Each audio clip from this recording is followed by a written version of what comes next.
Good evening, everybody, and welcome to a live post-game edition of Dodgers Territory. That is Clint Pasillas. I am Alanna Rizzo taking you through another Dodgers win. We're happy to hear it. We're happy that you guys are here.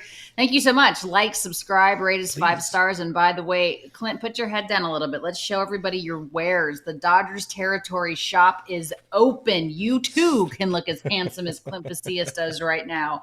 Click the store button here on YouTube. Support the show in style. DodgersTerritoryShop.com. Get your gear. A lot of fun gear. It helps support our show. It helps support Dodgers Territory. It supports Foul Territory. It supports Clint and I, so we appreciate that very much. All right. This was a good one. They call it an angry win, right? You come out after losing game 1 of the series against the Colorado Rockies, even after Dave Roberts said, we're not going to have a letdown. They had a letdown in game 1, but I like the way they responded in game 2. What's your takeaway? Yeah, I mean, you got to love everything about a game like this. Hang a high 10, and this one goes to 11, as Steven Nelson said on the broadcast. The offense kindly said F off to the Colorado Rockies in this one. Let's bring the chat in here, guys. Fill up the chat. Let us know how you're feeling. I see our buddy Scott Braun in there. But let us know how you're feeling about this one. I feel a lot better today than I did yesterday. Dodgers put up points early, 7 runs over their first 3 innings, got back on the board in the 7th, back on the board in the 8th, so it wasn't just limited to 1 inning.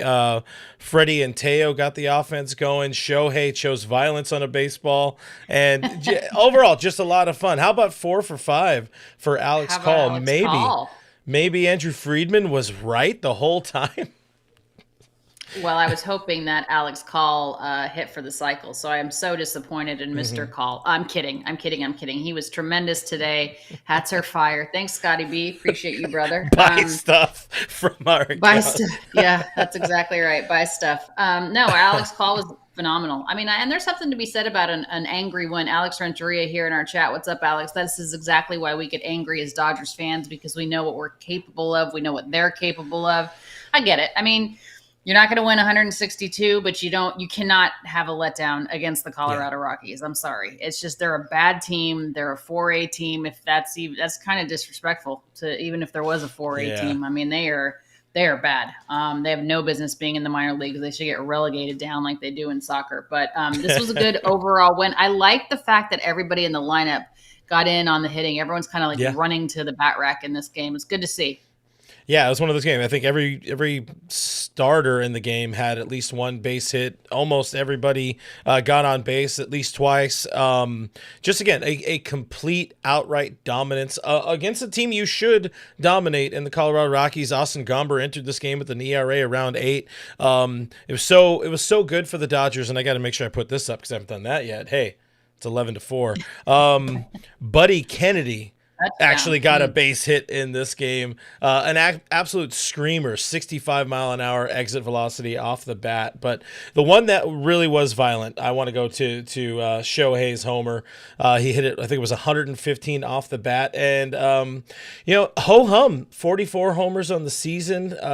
It just feels like, Gosh, that's crazy. I know you and I don't talk enough about Shohei, mostly because I write the shows and I kind of hate being the hipster that talks, or hate being the person that talks about the things that get all of the clicks nationally. So sorry, Scott, and everybody who expect us to make more money on the show. But I like good, solid baseball conversation, not just Shohei. But Shohei is just, he's something special. He hits the ball so damn hard. Pitching tomorrow, he's fun. Fun to watch. You can't talk enough about Shohei Ohtani, and he's constantly giving us stuff to talk about. I mean, he did that so quietly, though. If you can throw that up there again from Sarah Langs, which she's saying, the first 126 games in Dodgers history, 225 or 2025. Obviously, that's this year. Shohei Ohtani 44, Cody B 42 back in 2019, and he does it just again quietly. Hits, puts his head down and does it. And here we are making history again.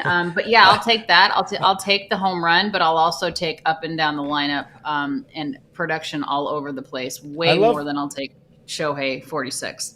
I love this graphic as well, also from Sarah Langs, or this stat. Shohei just makes his own club, which is great. The multiple pitching starts and most homers in the season. 2021 Shohei with 46. He should break that record in maybe tomorrow. He's on the mound, and then you see a couple of 44s in there. 2022 with 34. He's a unicorn. He really, truly is a freaking unicorn of a baseball player. And again, we probably need to find a way to talk more about him on the show. To me, I put it in our rundown. It's just ho hum. He just goes out there and hits dingers like that one kid in the Little League, the Little League World Series. I'm just here to hit dingers. That's what he does, and it's fun. It's really fun to watch. It is awesome. Yeah.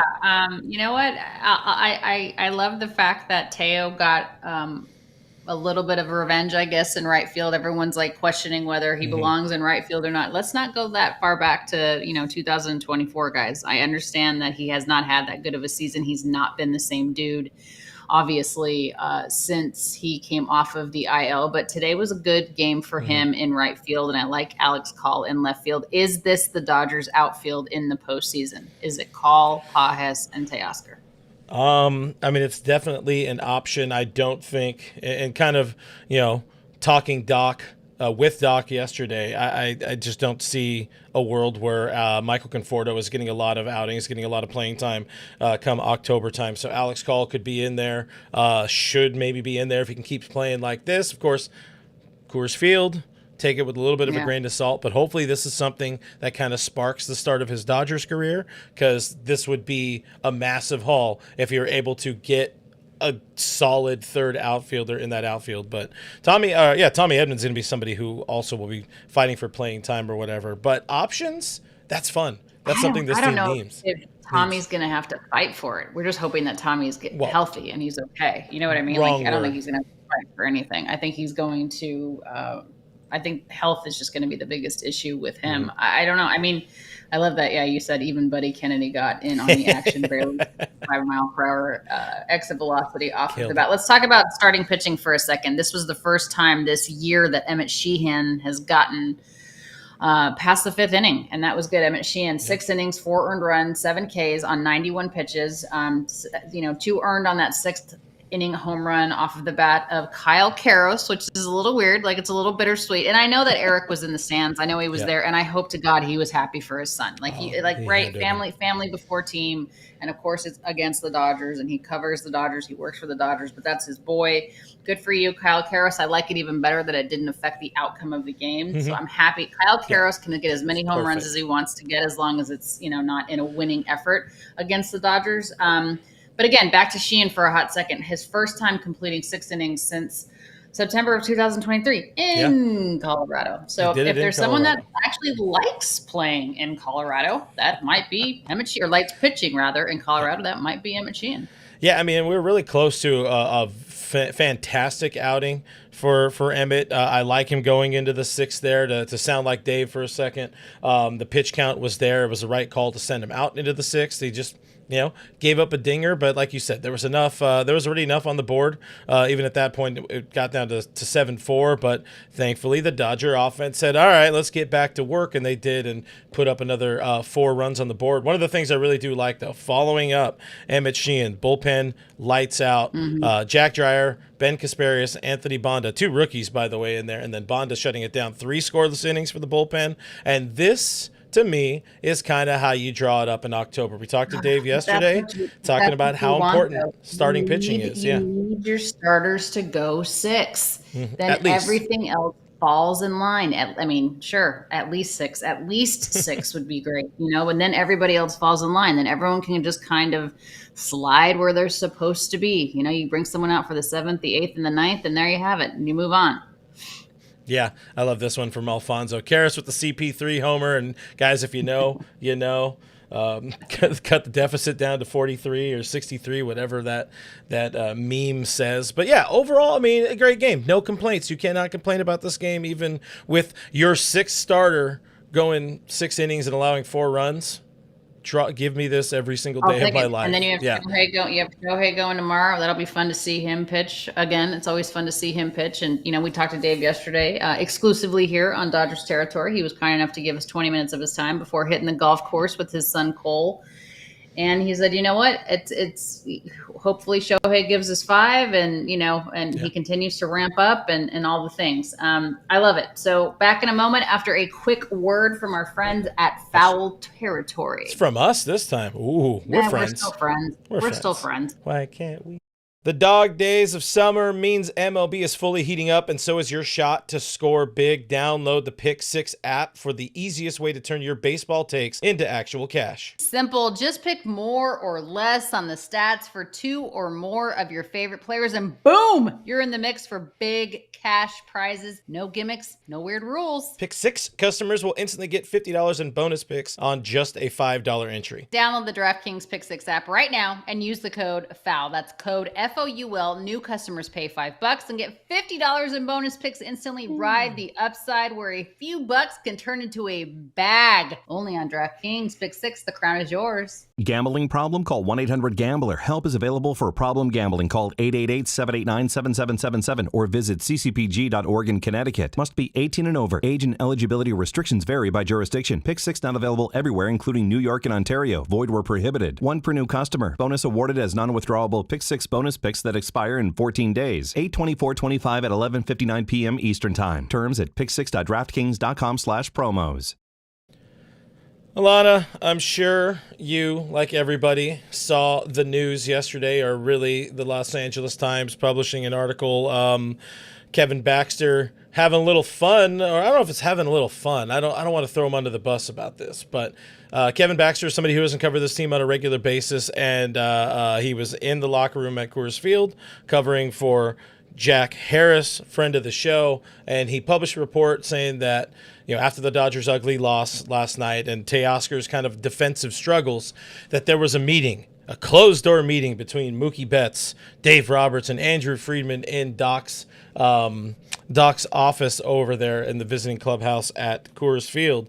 And again, the closed-door meeting with the Dodgers loss. Problem was, it wasn't a closed-door meeting. Here's some of the quote here from Kevin Baxter, or the opening of the article, mentioning the same thing. Mookie, Dave, Friedman all meet in his office. The Betts conversation afterwards was private, but circumstances that led to it clearly were not, with the bullpen not being the only problem, alluding to outfield defense.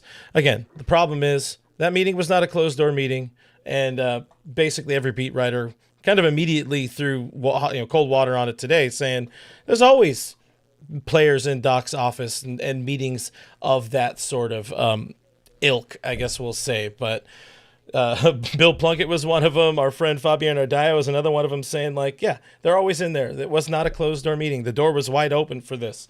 What is your take on this whole, I'm calling it Teo Gate, and the seismic meeting that was not?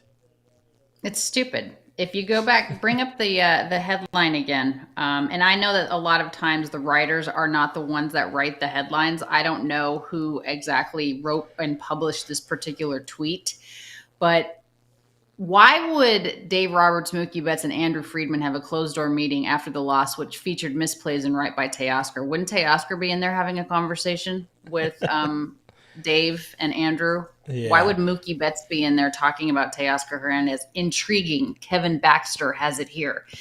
No, that is so irresponsible in terms of, it was not a closed-door meeting. And obviously I was not in the clubhouse myself, but I know how the clubhouse works after the game. And Mookie Betts and other players go in Dave Roberts' office all the time as the media members are kind of going in there, and guys are, getting in their showers and having the post-game meals and all of the things.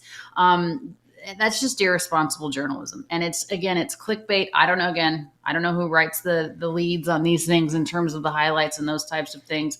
But I'm glad that Bill Plunkett said something. And I'm glad that Fabian Ardaya, who actually are beat writers for this team on a daily basis, are in there saying, no, this was not a closed door meeting. It was nothing that was private.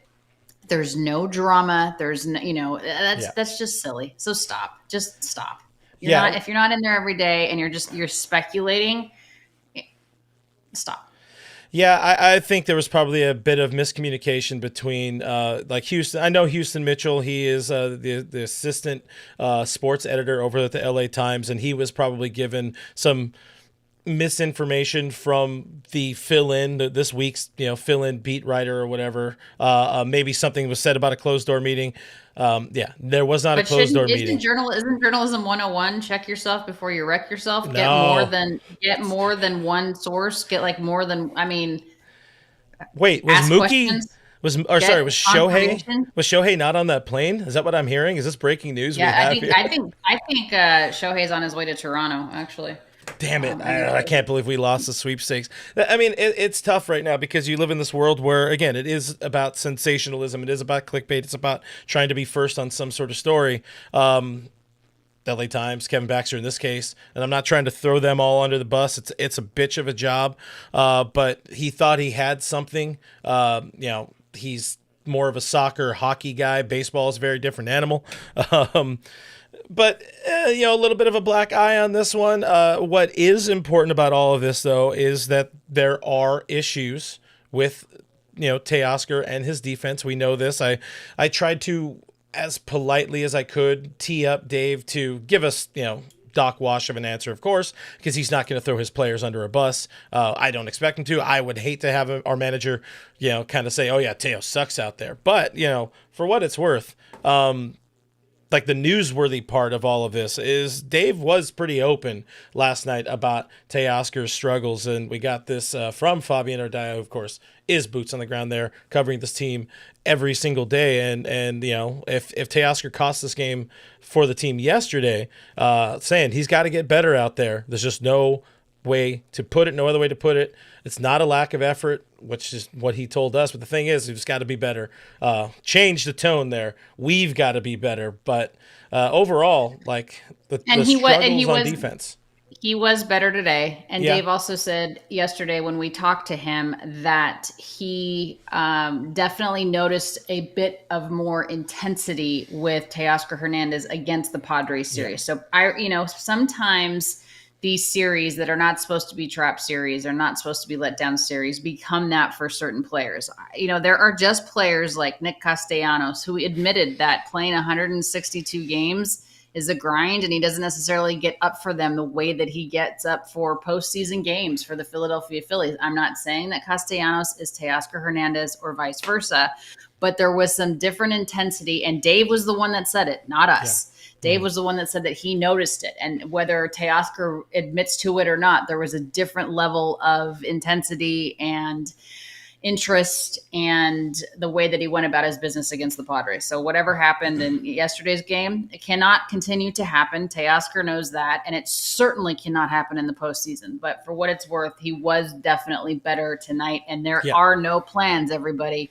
to move Mookie Betts back to right field. So you can stop thinking about that or stop talking about that right now, because that is not happening. There are no plans to do that. Teo is our right fielder. And remember, Mookie moved back to the infield to allow Teo to be re-signed. And everybody, including myself, was screaming off of a mountain that we wanted Teoscar Hernandez back. And I did scream it. I wanted him. I'm glad he is. Obviously, he's not been the same since the IL, but I do believe, as we sit here in game, what is it today, 126 or whatever it is, that he will get to where he needs to be come postseason. Yeah, and that was Dave's tune today, saying the quote was, "I'm counting on him to improve his play out there. I really am." And I don't know if it's something where, again, the focus, as Dave was alluding to, or the fact is, Teoscar's just, that's not his calling card. That's not his game. He's not a defensive wizard in the outfield. He's just got to be able to make some plays. If your glove gets on the ball, maybe secure the baseball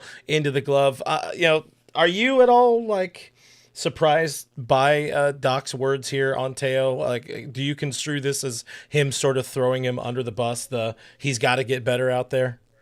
No, I mean, I think he's only saying what everyone knows. He has to get better out there. I mean, it's not like Doc is saying something that we're like, what? What is this? Teoscar's amazing. You know what stops these types of conversations is Teo going off offensively. If he can get back to where he was offensively, we're not talking. I mean, yes, it might come up, but we're not harping on it. We're not putting him under a microscope or a magnifying glass, if you will, talking about these defensive miscues, because he's lighting it up offensively. So sometimes that takes a pass, right? Yep. If you're not doing it on both sides of the ball, that's when it becomes more problematic. Absolutely. So no, I don't think Doc is saying anything that's absolutely earth-shattering. We understand that Teo needs to get better defensively. Yeah, here's some numbers, by the way, that the outs above average for Teoscar. I mean, he's bad in right field. He was bad in left field last year, at least by those numbers. But like you were saying, and we've talked about this a lot on my All Dodgers show, my buddy Jeff Snyder, who I see in the chat hanging out with us, hit the baseball. You hit the baseball that masks all those other issues. That's all you got to do. He had some offense tonight. He had some defense tonight. And the Dodgers won the baseball game. So we could be all happy boys and girls about that.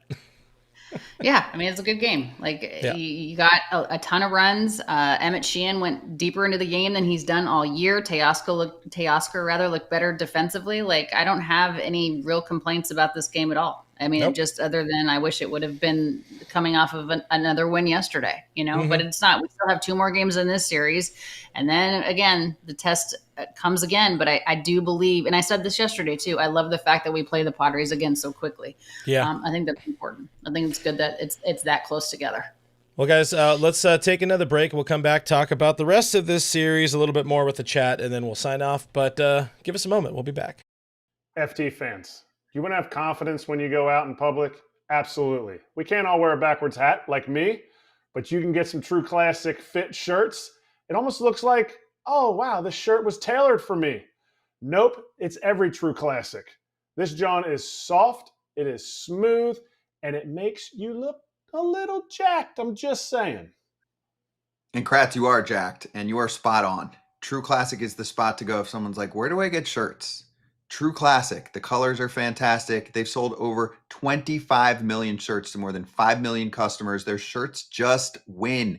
The feel, the tailored look, the price. We all wear True Classic on FT. I mean, Cam Maben literally can't say enough about them too next time we have Cam on. Hit up trueclassic.com/foul. Give it a shot. Upgrade your wardrobe and save on True Classic at trueclassic.com/foul. That's trueclassic.com/FOUL. Dodgers try to, at the bare minimum, split the series tomorrow. And as we said earlier, we got Shohei Ohtani on the bump. We're expecting about 5 innings out of Showtime if all goes well. What are you looking to see in Game 3 of the series, Riz? I just want him to go 5, and I want him to be clean. I want him to see some swing and miss. I want him to get out of it healthy, as I always do with Shohei Ohtani. I feel like sometimes he needs to be in a bubble because you're always worried, about what's going to happen. I need him to go 5 innings, as we discussed, but I need the offense to give him some early run support. And I need to see good defense behind him. I mean, isn't that what you want to see in every game? Your starter go 5 or 6. We know, unless it's unbelievably efficient, we know he's not going 6. So let's just have him go 6. Let's have the bullpen come out and have a clean inning, set the tone in the middle games, and finish it off in Game 4. Hey, Is that too much to ask? Not at all. And you should be able to get some offense on the board. Tanner Gordon going for the Rockies tomorrow. Who? 3-5, exactly. With a 7.98 ERA on the season. So it's either going to be he tosses like 5 shutty, or he gets his ass handed to him like Gomber today, who gave up 7 over 3 innings. I'm really hoping for that one a lot more. Dave also said we could be in like uncharted waters here. The expectation is that Shohei Ohtani will be on the bench completely in Thursday's matinee game. Do you think that's actually going to happen? I don't know. I mean, if I'm Shohei, I'm going to be like, I want to hit here some more at Coors Field. But on the other hand, bigger picture. Yeah, but they always say that they have to listen to Shohei and how he feels in his body, and he knows his body best. Yeah, that's fair. You can't have it both ways. You can't talk out of both sides of your mouth. I would love to see him, sit and get some rest, but I don't see Shohei. That's just not who he is. That's not the makeup of who he is. Again, it's got to be about the sum of all of the parts together. It can't be about one guy being bigger than the team. But we shall see what happens as far as that is concerned. I don't know. I'm excited. I'm excited to see. I would love it if they could just win the next 2 and go into it with some decent momentum going into the Padres series. Yeah, I see somebody, Michael, saying in the chat, Ohtani isn't the boss. He kind of is in his own way. Yeah, he might kind of be a little bit of the boss. He's a little bit of the jefe. He allowed that closed-door meeting that wasn't a closed-door meeting. He said, I'll allow it. We got exactly. $2 super chat from Brandon. Thank you very much, Brandon, saying, is Teo Chuck Knobloch 2025? There's a throwback for everybody. I don't think it's that bad. And wasn't Knobloch's issue that he couldn't throw a baseball? Kind of got a little Steve Saxey with it. Yeah, I trust Teo to throw a baseball, but maybe He's sometimes got to start running it. better routes to get to the Yeah, baseball and secure the absolutely. baseball before he actually throws the baseball. Hey, I got a perfect comment to send us off. Caesar says, fire Dave Roberts. Just kidding. Somebody has to say it right. Hell yeah. Why not? That makes it fun. We're on the internet, so people got to do that. But yeah, are you doing your show again tonight? What's coming up on all that? I won't be there, but the boys will be there. Do check it out, guys. I'll put it up on the screen, my All Dodgers YouTube channel. I won't be there, but my buddies Jeff Snyder and Kevin Skinner will be doing the post game, as we like to call it, because your boy's here. Yeah, I'm not going to pop in today, but go check that out if you guys want more Dodgers conversation. Appreciate it if you support there. Support us here, of course. Subscribe to the channel. Hit that like button on this. Check out the podcast. Forget we're back on Thursday. Yeah, we are back on Thursday. Post game as well, because it's a 12:10 p.m. Pacific time start. So right, so we're only on for post game, right? We're not doing our normal show. Yeah, no. I mean, unless we want to do a 5-minute show and then it's first pitch, but no. That's just dumb. We're not doing that. Guys, go check out the shop. Be cool like me. Get yourself a hat. Get yourself a bag, a quarter zip, and go be a general manager somewhere. Do something. Do something with your life. Yes, do it. We'll see you guys on Thursday after the game. That's the 4th game with the Colorado Rockies. Hopefully, we're talking about 2 more wins by then. Appreciate you guys being here very much. We will see you Thursday. Go Dodgers. Bye.